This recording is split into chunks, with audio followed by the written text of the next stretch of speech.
चला आज आपण दुसरा पाठ सायकल म्हणते मी आहे ना. आता जरी हा पाठ असला तरी या पाठावरच्या आपल्याला बऱ्याचशा ॲक्टिव्हिटी घ्यायच्या आहे. आता या खालील चित्र पहा. ज्या वाहनाने तुम्ही प्रवास केला आहे त्यापुढे दिलेल्या चौकटीत अशी राईटची खूण करायची आहे.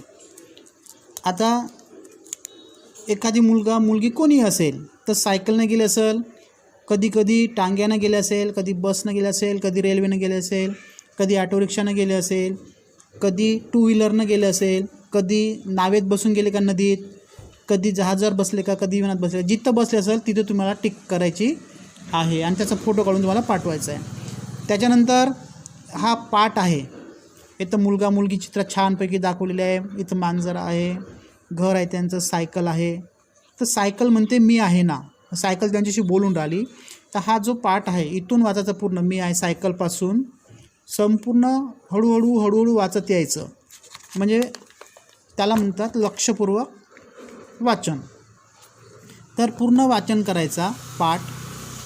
ह्या पेजवरचं पूर्ण वाचून काढायचं. मराठी असल्यामुळे मी तेवढं काही समजून सांगत नाही. हा पाठ आहे आणि हा पूर्ण पाठ वाचून झाल्यानंतर या सायकलीचं सुद्धा निरीक्षण तुम्हाला करायचं आहे.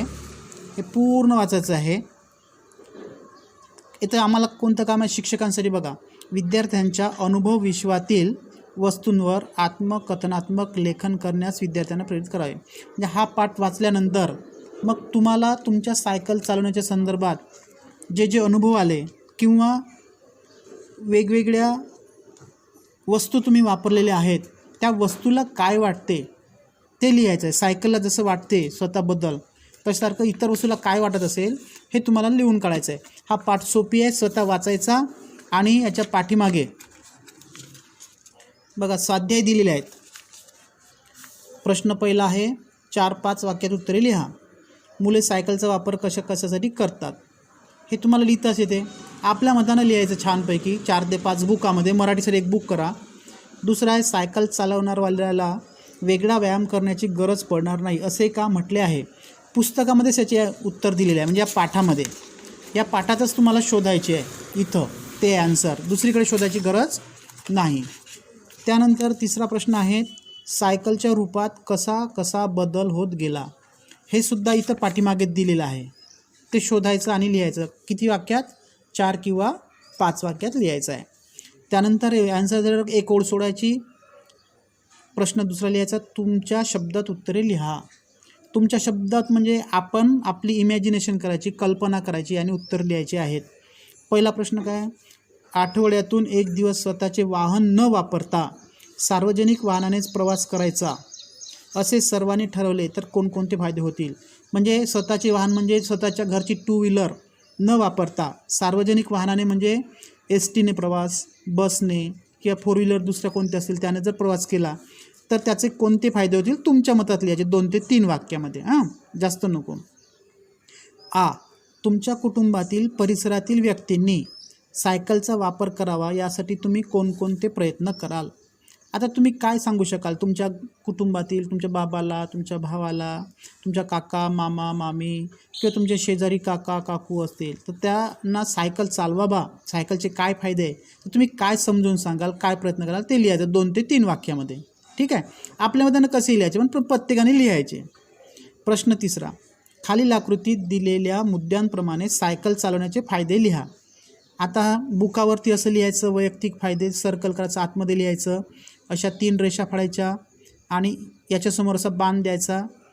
सायकल चालवायचा पहिला फायदा कोणता आपल्या स्वतःचा, दुसरा फायदा कोणता आणि तिसरा फायदा कोणता इकडे लिहायचं. ठीक आहे. मग खाली घ्यायचं हे लिहायचं सामाजिक फायदे. लोकांसाठी कोणते फायदे आहेत 3 फायदे लिहायचे. एक इकडे लिहायचा, एक इकडे लिहायचा, एक लिहायचा. आणि राष्ट्रीय फायदे म्हणजे देशासाठी कोणते फायदे होईल त्याच्या खाली लिहायचं इकडे बुकावरती. आणि 3 फायदे कोणते लिहायचे. देशासाठी सायकल वापरल्यामुळे कोणकोणते फायदे होईल समाजासाठी किंवा देशासाठी आपल्या राष्ट्रीय लेवलवर हे लिहायचे आपल्या मतानेच. ठीक आहे. प्रश्न चौथा आहे सायकलचे निरीक्षण करा व तिच्या भागाची नावे लिहा. आता तुमच्या प्रत्येकाकडे सायकली आहे की नाही. एखादीच कोणी असेल का त्याला सायकल चालवता येत नाही का, सायकल नाही आहे, तर तुम्ही मित्राची किंवा मैत्रिणी सायकल पाहायची, निरीक्षण करायचं चांगलं निरखून. आणि तिला किती भाग आहेत, काय काय आहे त्या भागाचे नावं. ते जेवढे तुम्हाला जास्तीत जास्त सायकलचे भाग माहीत असतील त्या भागाचे नावे लिहा. ज्याचे जास्त भाग जो लिहीन त्याला जास्तीत जास्त सायकलची माहिती आहे असं समजण्यात येईल. ठीक आहे. कमी लिहिले तरी चालते, कमीत कमी 5 तरी लिहा, जास्तीत जास्त किती लिहू शकता. ओके. त्यानंतर आहे क्वेश्चन 5, सायकल शिकताना तुम्हाला आलेले अनुभव 8 ते 10 वाक्यात लिहा. आता 6वीत तुम्ही आहे तर बऱ्याचशा मुलांना सायकल चालवता येते, पण मुलींना जनरली सायकल कमी चालवता येते, कारण म्हणजे मुलींच्या हातात सायकली नसते.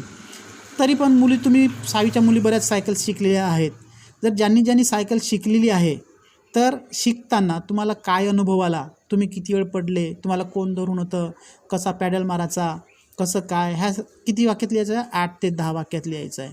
सगळ्यांनी लिहायचं आपापला अनुभव. त्यानंतर प्रश्न 6वा, संगणक तुमच्याशी बोलू लागला तर कल्पना करावं लिहा. संगणक म्हणजे कॉम्प्युटर. आता सगळ्यांनी कॉम्प्युटर पाहिलेला आहे. तुमच्या घरी जरी नसेल तरी दुकानामधलं कॉम्प्युटर तुम्ही पाहिलेलं आहे. कॉम्प्युटरनं काय काय फायदे होतात. समजा तो आपल्याशी बोलू लागलात, आपण आपलं जेवण वगैरे झालं, अभ्यास झाला का तुम्ही घरी झोपता त्यावेळेस डोळे मिटवा आणि कल्पना करा का डोळे मिटवायचे, पापण्या मिटवायच्या आणि मग कल्पना करायची, दोन्ही हात आपल्या छातीवर ठेवायचे आणि आपल्यासमोर आता कॉम्प्युटर आलेला आहे.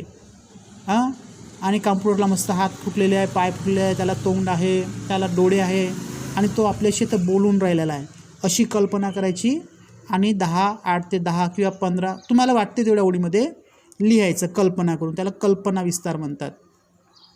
लिहाल, कल्पना करायची, जसं वाटलं तसं, काही फरक नाही पडत. तेव्हाच आपला कल्पना विस्तार ही जे सुप्त शक्ती आहे किंवा आपली अध्ययन निष्पत्ती आहे ते सिद्ध होईल किंवा त्याची क्षमता आहे ते वाढेल. प्रश्न 7वा, सायकल व मोटरसायकल यांचा संवाद 8 ते 10 ओळीत लिहा. आता संवाद म्हणजे काय? एक प्रकारचं नाटक. समजा आता दोघांचं बोलण्यातलं नाही का, आपण नाटक करतो, मग ही बोलते, मग तो बोलतो, मग तो बोलतो. तर सायकल आणि मोटरसायकल, मग सायकल आपली बाजू मांडे, मग सायकलचं बोलून झाल्यावर मग मोटरसायकल म्हणजे आपली 2 व्हीलर बाईक हे बोलते.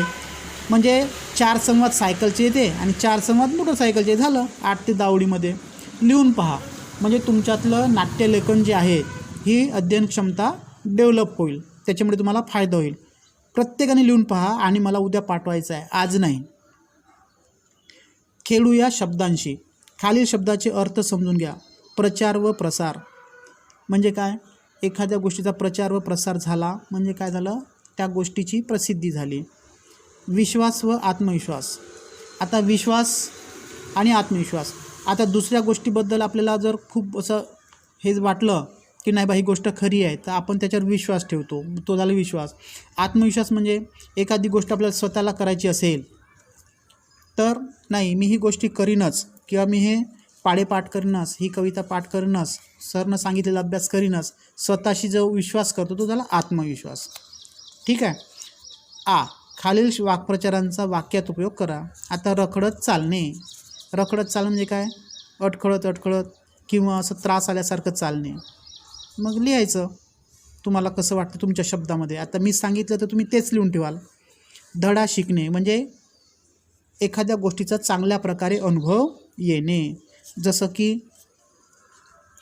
मी माझ्या मित्राकडून सायकलच्या बाबतीत चांगला धडा शिकलो. म्हणजेच काय? म्हणजे तुम्हाला जे काही अनुभव आले त्याच्या बाबतीत चांगले वाईट, म्हणजे धडा शिकणे म्हणजे काय? अनुभव येणे. या पद्धतीनं. पण हाच लिहायचं नाही, तुम्ही दुसरे लिहायचे. हातभार लावणे म्हणजे मदत करणे एखाद्याला.